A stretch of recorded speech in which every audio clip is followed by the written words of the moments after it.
Yeti. Storytelling, wearing accessories and stamping around, could be the oldest art forms among humans. Some skilled storytellers preserve and transmit communal history and knowledge as they entertain, for example before bedtime. The Yeti was a protected species in Nepal as recently as 1958. Some think this elusive, mysterious creature is found in the snowy Himalayas. For generations, the Sherpas of Tibet have refrained from climbing Mount Kambila in eastern Nepal, for fear that Yetis would come and punish them. You see, Yetis are most often described by those who claim to have seen them as between 2 and 4 meters tall. And Tibetan lamas say a Yeti carries a magic stone in his left armpits and throws it at great yaks in order to stun and kill them. The Yeti was observed twice in eastern Tibet by Reinhold Messner, a leading mountaineer.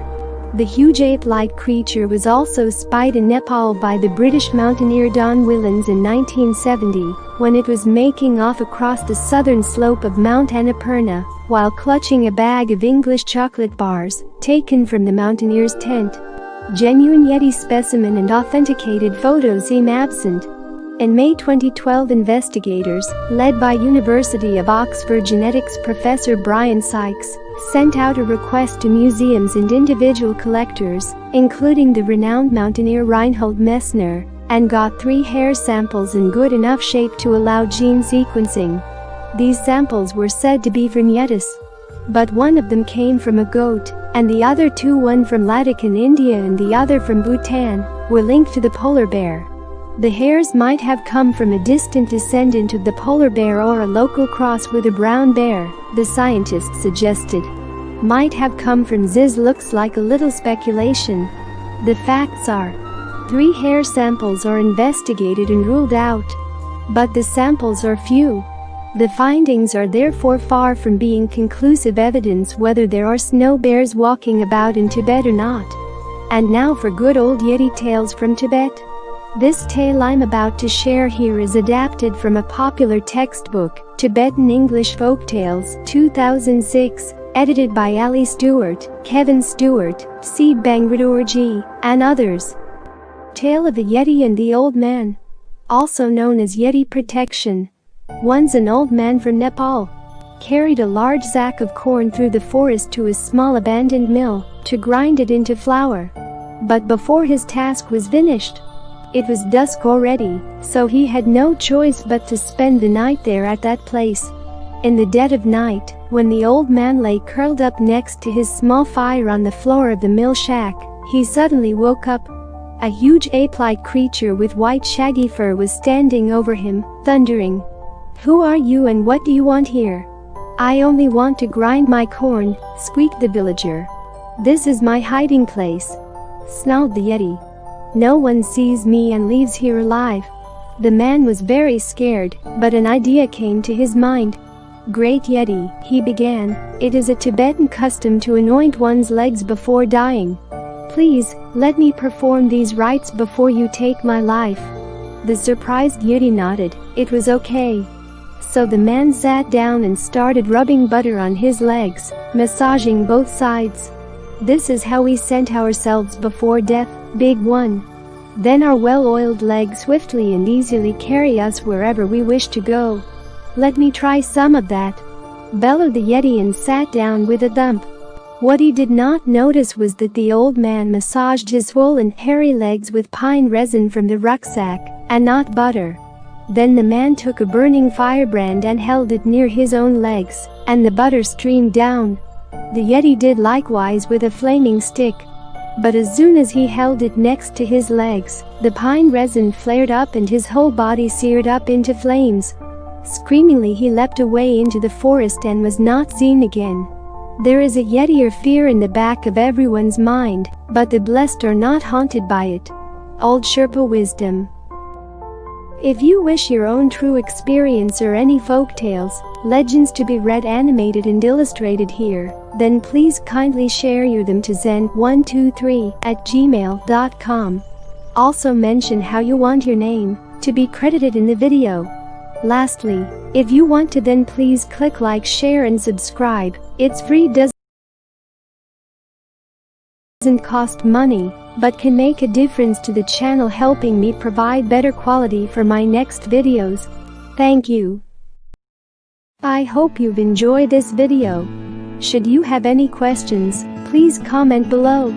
And to share your story, please contact Hirosuni at zen123@gmail.com. Thank you.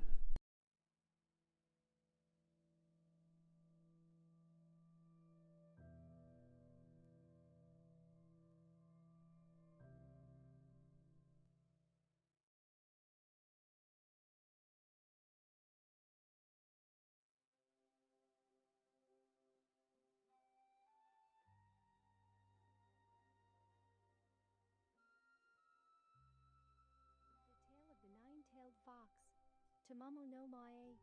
For many centuries all over Asia, people have told many legends and folklore of mythical creatures that could shapeshift into a human, or transform into human form, and deceive humans and take advantage of their powers. But how about humans who are deceptive all the time, pretend all their life, take advantage of their power, the advantage of so-called beauty, and spread hate and jealousy, influences and breaking trusts and promises all the time? It's like one fisherman traps and kills thousands of fish in a single day, and yet if accidentally one shark or something or other sea creature somehow is disturbed by one moron human who more likely knows not to go there and still goes there, and dies accidentally, while the animal is just trying to defend itself, then it becomes a breaking news. And people start complaining it's bad, it's evil, it's dangerous, how sad, etc. For most animals, it's just natural instinct to want to defend themselves and protect themselves and their kins. However, you don't see wild animals carrying weapons or heck, even using daily objects as weapons or having evil minds and thoughts, and pretending and backstabbing, do they? You know what? The so-called surveys, researches and sciences say that the fear of unknown ranks is the scariest thing, as we cannot see them, and thus we don't know when, how and where it'll affect anyone, and thus no defense either. But how about humans? Who can be seen, can lie, can pretend, can act to be good and close to you, but ends up hurting you, your trust, and capable of ending your life in most disturbing ways possible. Or mass shooting, etc. What do you find scarier? The ghosts and wild animals that you rarely see in your everyday life? Or humans around you with so much negativity and potential for harming you literally in millions of ways? Comment down below, but at the same time remember, humans do have a good side to them, positivity to them. But due to many circumstances, media, lifestyle, etc. has led our minds to become negative towards life around us and ourselves, letting the bad side to us take over. So here's one tragic folklore of a nine-tailed fox in a different light, rather than the tales where humans portraying stories of anything that's different to them as evil and bad. Hope you enjoy it. Cheers. One fine day, Tamamo-no-Mae, a beautiful lady, arrived at the emperor's palace. She was so beautiful, intelligent, and graceful that the emperor fell in love with her at first sight. He asked her if there's anything he could do for a visitor like her. She replied that she would like to stay at the palace. The emperor could not resist her charm, so he agreed. The longer she stayed at the palace, the more people around her adored her. She was the most beautiful girl they have ever seen. She was also very polite, elegant, and very, very intelligent. The scholars in the palace often liked to test her knowledge, and she always passed their tests, sometimes even exceeding their expectations.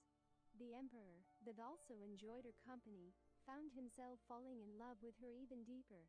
One day, he asked her if she wanted to move in with him inside the palace. Tamamo-no-Mae agreed. As the days went by, she and the emperor became a couple. They were always together, day and night, all days of the week. They were almost inseparable. As time passed, the people of the palace noticed that the emperor was becoming weak, until one day, he was so severely ill that he could not get out of bed. The servants also found it strange that at first, Tamamo-no-Mae was apathetic, not showing any signs of sadness, nor any emotion at all.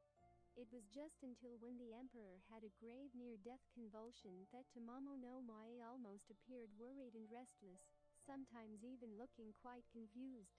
One of the palace's scholars became very suspicious of their mysterious lady visitor, that he sought help from the monks in the high mountains.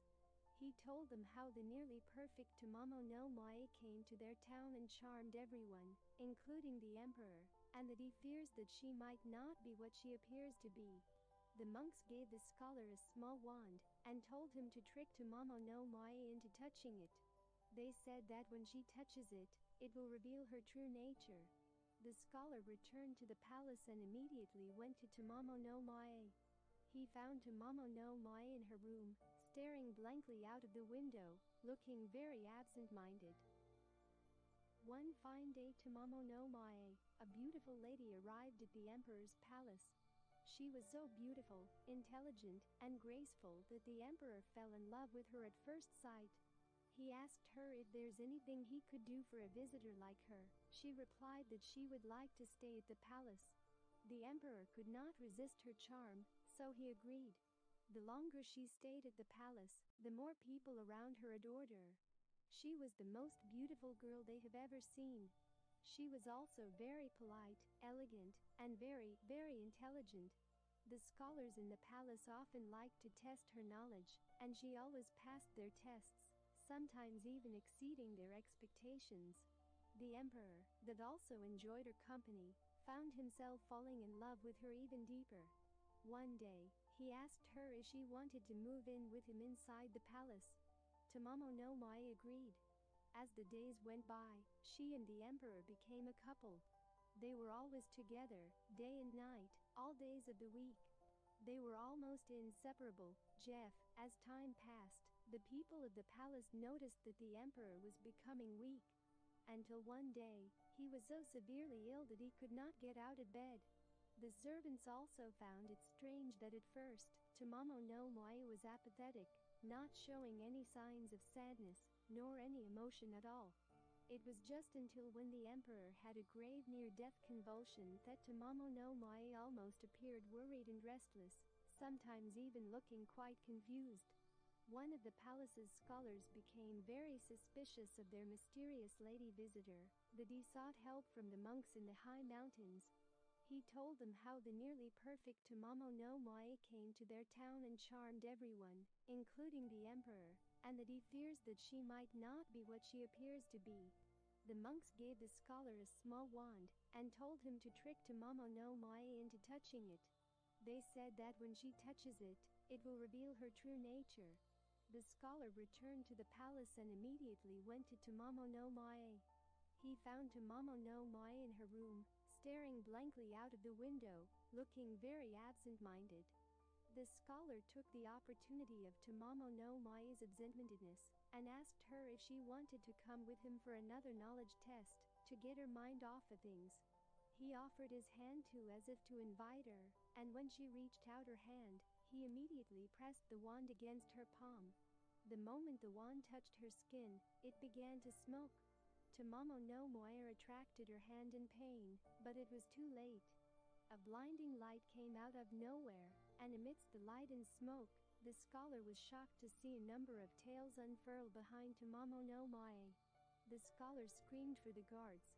Just as the guards came bursting into the room, a cornered and panicking Tamamo-no-Mae transformed fully into a kyūbi or a nine-tailed fox. She leapt out of the window and tore through the town at top speed. The people, who adored her before, upon seeing her, threw rocks and sharp objects at her.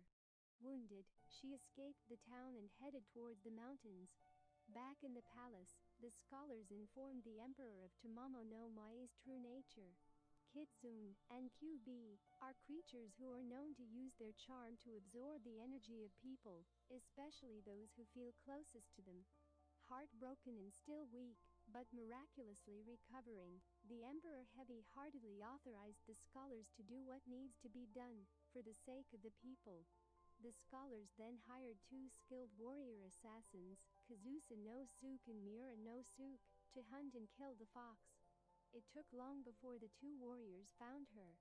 Tamamo-no-Mae, the fox, was found hiding in the mountains, victimizing wandering travelers for food. When she saw the two warriors, she instantly attacked them, but they were too skillful, so they easily dodged her attacks. Suddenly, Miura-no-Suke said aloud, "Under the order of the emperor, a foul traitor like you must die a painful death." The fox suddenly stopped. Then a blinding light came again, and the two warriors found a very beautiful Tamamo-no-Mae standing before them, with 9 tails on her back, and her eyes brimming with tears. She stood there shaking, staring at the ground, looking half angry and half miserable. "Do what you need to do," she finally said. "But I'm not going to die without a fight." Upon these words, she charged at the two warriors with sharp claws and bared fangs. The three had a long and tough fight, eventually leading to the three of them heavily wounded, and with Tamamo-no-Mae transforming again into a fox and fleeing the mountains. The fox ran toward the plains, again at top speed. The warriors chased after her, but she was too fast, so one of them took out a bow and arrow. He aimed at the running fox, and with several attempts, he successfully shot an arrow through the fox's chest. The fox, as it lay dying on the ground, once again transformed into Tamamo-no-Mae. Hot tears of sadness, anger, and pain ran down her beautiful face, before finally dying. The moment she drew her last breath, she transformed into a cursed black stone, Sesosiki, or killing stone. The stone released a magical poisonous gas, killing anyone who went near it. The stone stood there for many generations, victimizing many. Until one night, a monk passed by and set up a ritual around the cursed stone. He prayed the whole night, muttering enchantments and setting up blessed candles and incense around the stone. The next morning, he got up and approached the stone, even placing his hand on its surface, but miraculously, he was not harmed. He then called out to it, "I've heard of your story, Tamamo-no-Mae, of how as a kyūbi, you bewitched the emperor and got what you deserved, a painful and lonely death. But I know that there is so much more than that story, and I would like to lend a listening heart for you. Please, I want to know your real story." He waited several moments until a voice came from the stone. "I am Tamamo-no-Mae, but I haven't always been Tamamo-no-Mae. My real name is Mizukun. My adoptive father found me in the forest as an infant, not knowing that I was already cursed to be a 9-tailed fox, which is probably why my real parents abandoned me. When I was 17 years old, my adoptive father was framed for treason, and the palace sentenced him into exile, eventually leading to his death. I was terribly angry and alone. I decided to embrace my kyūbi self, and immediately sought vengeance towards the palace, eventually gaining the trust and love of the young emperor himself. As I slowly drained his life force, I came across something unexpected. I found myself falling for him, which was not part of the plan. A part of me didn't want him to get hurt, or to die. I became very confused about things. I got my heart broken even before that arrow tore through my chest, and that's what really killed me in the end. Please, kind monk, I cannot take this anymore. I have been cursed since I was born, and even after I died, I am still cursed. I have killed so many, in my life and death, and I am very sorry. Please, I beg you, release me from this misery." The monk closed his eyes, and with his hands still leaning on the rock, he muttered a solemn incantation, which he ended with, "Thank you, Mizukume. Be free." A brilliant ball of light rose up from the stone and went up into the sky. The stone, which was not cursed anymore, crumbled into pieces, and the debris scattered all over Japan. The end. I hope you've enjoyed this video. Should you have any questions, please comment below. And to share your story, please contact Hirosuni at zen123@gmail.com. Thank you. I do not own any of the stories, but just wanted to share these, as I've read so many fiction horror stories and legends here, but not even one real one. An example, real-life experience, or an incident. So here I'll be writing some of the stories that are told by my friends that happened to them, and I'll be writing it as it was told in first-person view. And also, I'll share my own paranormal experience if I get enough people to like these stories. Trust me if you want to, or don't, but I'll only write true and honest stories as far as I can find. So here goes my first story. A Strange Night. Hey everyone, I'm X from Kathmandu, Nepal. An incident that happened 5 years ago. Let's start. I was 15 years old when it happened. I was returning from my friend's birthday party, which was in the night. Me and my friends were walking on the X Road. My friend's home was near X Road, and he offered me to stay at his home, but I ignored him and walked alone in the silent road. I was alone walking in the dark midnight road at about 11 p.m. at night. I was walking for so long and then reached a small road, alleyway. The road was very quiet and there were no lights and it was completely dark, but I wasn't scared. Finally, I reached my home and my big brother opened the gate. I entered my home and went to sleep. A little description of my room. The room had 2 windows. One window was attached to my bed. Another was on the other side. I could see the sky and outside bushes through my attached window. At that time, I was just trying to sleep, but I couldn't sleep well. I just tried to close my eyes to sleep, but it slowly opened. It repeated several times. I slowly closed my eyes again as I wanted to sleep, but it opened slowly on its own. Suddenly, I saw something out from the window staring at me. When I looked at its face, it looked like it was burned or damaged. It looked very scary. After I saw its face, my body could not move. My hands, legs, and my whole body couldn't move. And then I was trying to speak, but couldn't speak. It was something like sleep paralysis, but it felt more like it controlled my whole body. After a few seconds, I think about 20 to 30 seconds, it was gone and it released me, and I could move again. After just that incident, I looked at my mobile phone time. It was 12:05 a.m. Just after I felt that it released my body, it was gone. I wanted to know why it came. I felt a bit angry too, as I haven't done any wrong to anyone for it to come to me. Then the night went on, and I looked out of the window and nothing was there. Well, I tried sleeping after that, but couldn't, as it bothered me why it came, for whatever reason. And also one thing that stood out on my head was I couldn't tell if it was a human or not. Looked like a person, but I couldn't see its face clearly. I have never told this paranormal experience to others. However, this happened to me, and also to my family members and some of my friends that have stayed here overnight.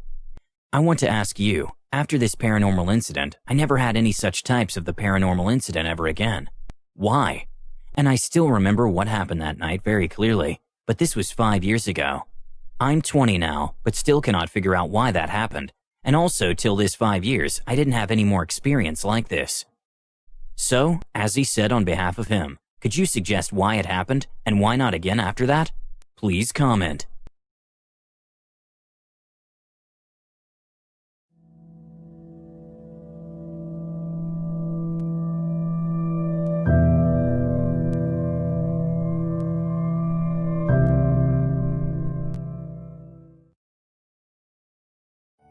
The roads of Nepal can be considered as one of the most unsafe roads in the world.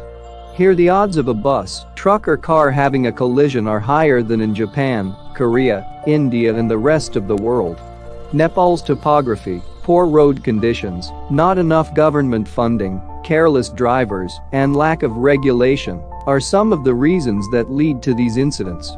Here the chance of survival after road accidents are very low compared to the rest of the world. In Japan, the death rate is 1 in every 150 accidents, while in Nepal, the death rate is 1 in every 5 accidents. Nepal's survival rate per accident goes lower as one travels towards western Nepal, with 9 deaths for every 10 accidents in the far west. While Kathmandu has noticed a decline in death from road accidents, with hardly 1 death for every 33 accidents. More civilians have died on Nepal's roads in the past decade than due to other problems. Nearly 10,000 people have died on the roads since 2006, with the total annual fatalities increasing in that interval. Now here's one scary and strange tale that you're going to hear in this video. Hope you enjoy it. Thank you. 3 campus students named Thave, Bursa and Soyulish are on a journey along a lonely mountain road. when all of a sudden, a truck comes along at high speed, and they panic, leading to losing control of their Jeep. The Jeep falls off the edge of a cliff, and they plunge into a river. When they all emerge from the water, they breathe a sigh of relief, shocked yet delighted to be alive. However, when they look around, they are horrified to see their own bodies, still trapped in the sinking Jeep. Stunned, the three friends swim to the shore and try to figure out what happened. "I know what I saw," says Bursa. "Those were our bodies in the Jeep. When it hit the water, I felt my neck snap," says Dave. "The next thing I remember, we were in the water. I don't remember getting out of the Jeep either," says Zoyalish. "We must have died in that accident," says Dave. "You guys, I think we're ghosts." Just then, a motorbike comes speeding down the road and almost hits them. Again. "Get out of the road, you fools," yells the motorist. "He saw us," exclaims Zoyalish. "That guy saw us, so we can't be dead." "We are dead," Dave insists. "We saw our bodies. But how could we die and still be here talking?" questions Zoyalish. "Nobody saw what had happened," says Bursa. "If a tree falls in the forest and there's no one there to hear it, does it make a sound? Maybe the reason we're still alive is that we're the only ones who know that we're dead." The three of them went back to campus and tried to act as nothing happened. "Cheer up," laughs Zoyalish. "This is the first day of the rest of our lives." Dave is still haunted by the fact that he had a narrow death escape. He feels little guilt. "When I think of myself down in that Jeep, I feel like I belong there." Dave is very spiritual and he needs some guidance, so he goes to see a Zhaokri, Nepalese shaman, for assistance. "Please hear me out, I'm clueless and desperate for some advice," he says. "I was in a road accident. 2 of my friends were killed. No one saw it happen. No one knows." "You haven't told the police?" the Zhaokri asks, "or your friends? Families?" "No," replies Dave. "Let me help," says the Zhaokri. "I can break the news to your friends' loved ones." "What are their names?" Dave takes a deep breath. "Zoyalish," he whispers. All of a sudden, Zoyalish disappears back at the campus. Then he whispers Bursa Magar, and Bursa suddenly disappears as well. "There was one more," Dave whispers. "Me. I died in that accident." The Zhaokri finds it hard to believe it at first. "This is absurd," Dave later on. After having the conversation with Zhaokri, Dave returned to campus, but was unable to find his friends. Bursa and Zoyalish reappear at the accident site, just as suddenly as they vanished, coughing and choking and throwing up water. Bursa and Zoyalish are very confused as to what's happening to them. They're desperate to stay alive. They're worried that Dave must be trying to do something.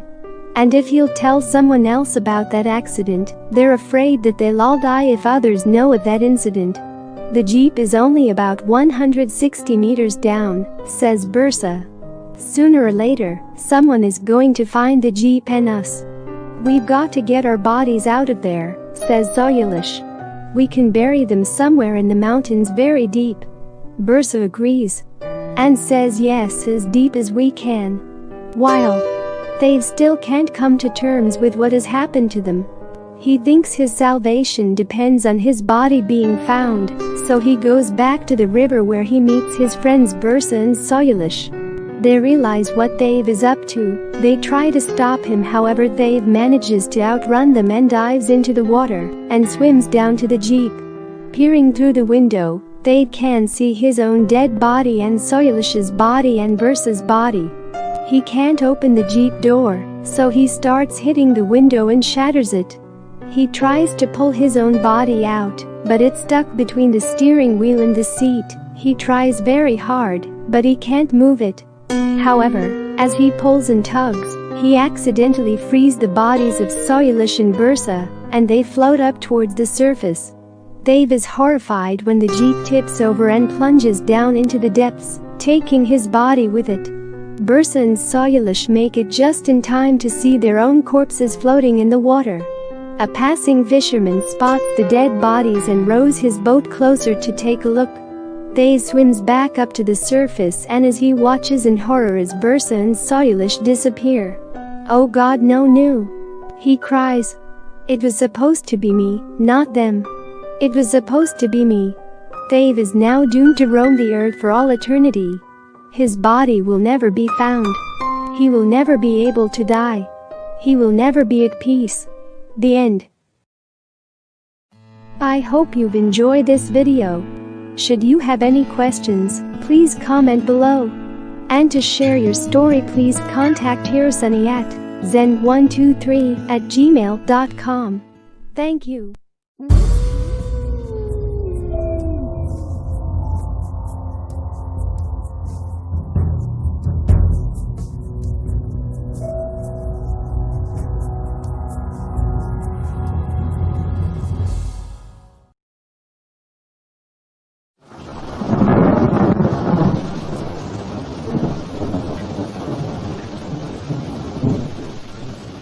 I do not own all of the tales.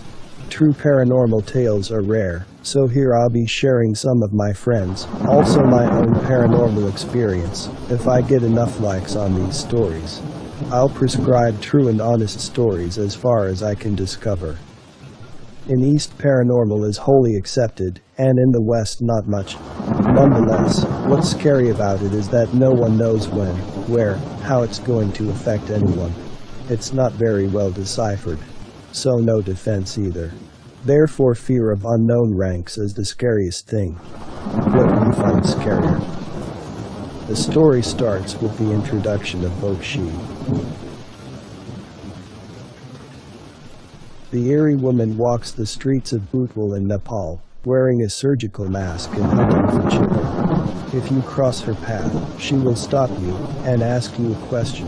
If you give her the wrong answer, there will be horrible consequences. Picture the scene. You are walking home from college or school and your path takes you down a deserted city street. Suddenly you hear a faint noise coming from the shadow. You glance over and see a beautiful woman standing there. She has long black hair and is wearing a beautiful red dress. A surgical mask covers the lower half of her face. In Bhutwal, wearing a surgical mask is not uncommon during flu season to prevent spreading germs and also the dust pollution from unstructured roads. She steps out of the shadows and blocks your path. "Am I beautiful?" she asks. Before you can answer, she tears off her mask, revealing a hideously deformed face. Her face is severely damaged, burnt and gapes open, revealing rows of sharp teeth, and a big red disgusting tongue, twisting and twirling inside. "Am I beautiful now?" she screams. Terrified, you struggle to answer her. If you say no, she pulls out a very long sword or kukuri and kills you immediately, chopping off your head. If you say yes, she takes her scissors and slices your mouth from ear to ear, making you look just like her. If you try to run away, she will hunt you down and kill you by slicing you in two. The only way to escape from this eerie woman is to give a non-committal answer. If you say you look average or you look normal, she will be confused, giving you just enough time to run away. There are many rumors and similar folk stories all over Asia with different names, such as Bokshi-kitsune in Nepali, Chudail-dayan in India, and Kuchisakana in Japan, and so on. But all these stories are fairly similar. There are many rumored tales about how Bokshi or Kuchisakana got her horribly disfigured mouth. Some say that her severely damaged face is the result of plastic surgery that went horribly wrong. Others say that she was injured in a terrible car crash. Some even believe she is an escaped mental patient who was so demented that she cut her own mouth apart. According to one urban legend, years ago, in Nepal, there lived a very beautiful woman who was extremely vain and self-absorbed. Her husband was a very jealous and brutal man, and he became convinced that she was cheating on him. In a fit of rage, he took a kukuri and slit her mouth from ear to ear, screaming, "Who will think you are beautiful now?" She became a vengeful spirit and began wandering the streets of Bhopal, wearing a surgical mask to hide her terrible scare. Now on to our story, a scary tale from Nepal about two young boys who explore a creepy old building. When I was younger, there was a ruined building at the bottom of our street. All of the kids in the area kept well away from it because the rumor was that it was haunted. The concrete walls of the old two-story building were cracked and crumbling. The windows were broken, and shards of glass lay all over the floor inside. One evening, as a test of courage, my best friend and I decided to explore the creepy old place. We climbed in through a window at the back of the building. The whole place was dirty and there was a layer of mud on the wooden floor. As we dusted ourselves off, we looked up and were shocked to see that someone had written the words, "I am dead," on the wall near the ceiling. "Probably just some teenagers trying to scare kids," I said. "Yeah, probably," replied my friend nervously. We explored more of the rooms on the ground floor. In a room that appeared to have once been a kitchen of sorts, we found more writing on the wall. It read, "I am in a room upstairs." We walked up the creaking stairs to the second floor. I led the way and my friend followed close behind. I wasn't scared, but he was beginning to get a little jittery. When he came to the top of the stairs, we turned left and walked cautiously down the narrow hallway. At the end of the hallway was a closed door with some more ominous writing on it. "You will find me in this room." By now, my friend was shaking with fear. I was quite creeped out too, but I didn't want to show it. He told me he didn't want to go any further, but I insisted, telling him there was nothing to be afraid of. I turned the handle and the door creaked open. We stepped into the room and found it empty. There were two closed doors on either side. There was more creepy writing on the wall. It read, "My head is on the left and my body is on the right." As soon as my friend saw this, he completely lost his nerve. He gave a yelp and turned to run away. I caught hold of his arm, but he shook me off and fled out through the open door. I heard his footsteps disappearing off down the hallway. I held my ground. I was determined to be brave and overcome my fear. Mustering all my courage, I opened the door on the right and walked to the other side of the room, and on the wall, written in tiny letters, were the words, "My body is underneath." I looked down at the floor. I was standing on some more writing on the floorboards. I stepped back and saw the words, "My head is coming from the room behind you. Turn around." I heard the door behind me creaking and quickly turned. There was a shadow moving behind the door. Suddenly something rolled into the room and came to a rest against the wall. It was my friend's severed head. His dead, sightless eyes seemed to stare at me. Screaming in horror, I flung myself out through the open window and fell 2 stories to the ground. I landed on my side, breaking my arm. In horrible pain, I ran home, crying and yelling for my parents. The police were called and they searched the old ruined building. At first, they didn't find anything. There wasn't even any writing on the wall. They came to the house from top to bottom, but didn't find any traces of my friend. Then they pried up the floorboards. His body was lying underneath. They never found his head. If you wish your own true paranormal, scary experience, any folktales to be reanimated and illustrated here, then please kindly share them to zen123@gmail.com. Also mention how you want your name to be credited in the video. Lastly, if you want to, then please click like, share, subscribe. It's free and doesn't cost money, but can make a difference to the channel, helping me provide better quality for my next videos. Thank you.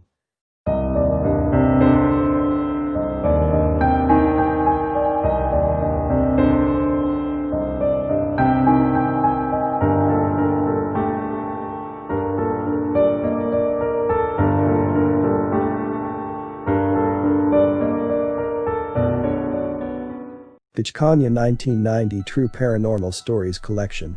I do not own any of the stories, but just wanted to share these as I've read and heard so many fiction horror stories and legends here, but rarely a real one like real life experience or incident. So here, I'll be sharing some of the stories that are told by my friends, that had happened to them, and also I'll share my own paranormal experience, if I get enough people to like these stories. Trust me if you want to or don't, but I'll only prescribe true and honest stories as far as I can discover, so here goes the story. On a scary side note, ghosts are real. Even science has now acknowledged there's more to life even after one is deceased, that is spirits, orbs, energy, etc. So now on to our story. Here you learn of a very terrifying incident that has been reported when the Bodo Road in Kathmandu was an under construction patched road. The road had a graveyard on its way. The patch of the road was about 2.5 to 3 kilometers in length. A lot of people described this road as haunted. Before the mega construction of this road back in the year 1990s, people used to avoid this patch of the road because of the famous folk stories of Kichkanya, Bokshi, etc. told from people to people. This road used to be deserted at night. Nobody dared to travel from there alone. Onmal, a local resident of the Bodo, he tells one incident which he endured. It's not just the common incident but rather extraordinary, the phenomena which are stuck in our mind for when we hear the word demons, ghosts, spirits and witch. Now what Onmal tells is a remarkable tale that makes the reader terrified and gives them hair-raising goosebumps. Onmal is an employee at a local school. One night he worked till late due to a function that was to be held at the school on the following day. He was alone and it was getting very late, so he tried his best to finish his tasks and get off from work as fast as he could. He got up to his motorbike, but it was low on fuel, and so on the way, he made a stop on the nearby station.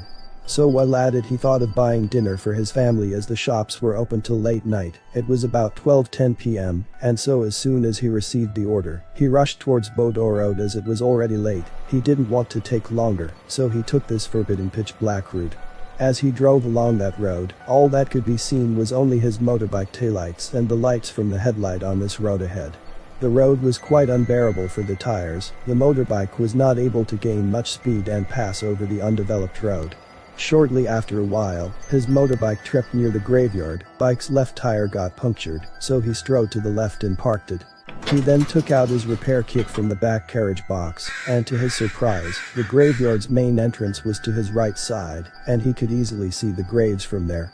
However, he was a man that wouldn't be easily scared in this type of situations, and so he remained calm, and with much confidence started repairing the tire. And now it was about 12:50 a.m. He started thinking about what his children would be doing, whether they were sleeping or awake, or if they had any food. Suddenly he saw something in a red flash pass by. It got chills down his spine and hairs stood, but he tried to remain calm. He then remembered the story that he heard from people about this road. He had goosebumps all over his body. However, he recollected his thoughts and managed to repair his bike and started driving once again. But to his much doomed fate, after riding about 500 meters distance, he saw a very beautiful girl dressed up in a red outfit, with a fresh flower necklace and jewelry, waving one hand crying for help, as if she was in deep misery. Onmal stopped after seeing her as he thought she might be in difficulty and needed a lift. When he stopped, the girl was mumbling something that could not be understood, not a word. Onmal then tried moving closer and looking at her face, but when he did, his body froze and a cold chill ran down his spine. He saw the beautiful face eventually turned into the hideous face. The body swiveled into a weak old body. It looked and smelled very bad. He stood there unable to move for a while, but he somehow managed to collect his thoughts and at last twisted the accelerator and rode away. However, after riding for a distance he tried looking back only to find himself in a further grim scenario. He looked in the side mirror, and he could see the scary girl running towards him almost as fast as his motorbike and screaming in some mysterious language. He panicked and twisted accelerator, fully making him speed up and hit the side of the road. He fainted. His body lay there out in the cold, his body as badly damaged as his bike. Then next morning the locals found him. They were terrified when they found him. They couldn't believe how he could be that badly damaged, and without a second thought, they rushed him to the hospital. The end. In East, paranormal is wholly accepted, and in West not much. Nonetheless, the thing that's very scary about paranormal is that no one knows when, where, and how it's going to affect anyone. It's not very well understood. And so no defense either. Therefore fear of unknown ranks as the scariest thing. What do you find scarier? Please comment.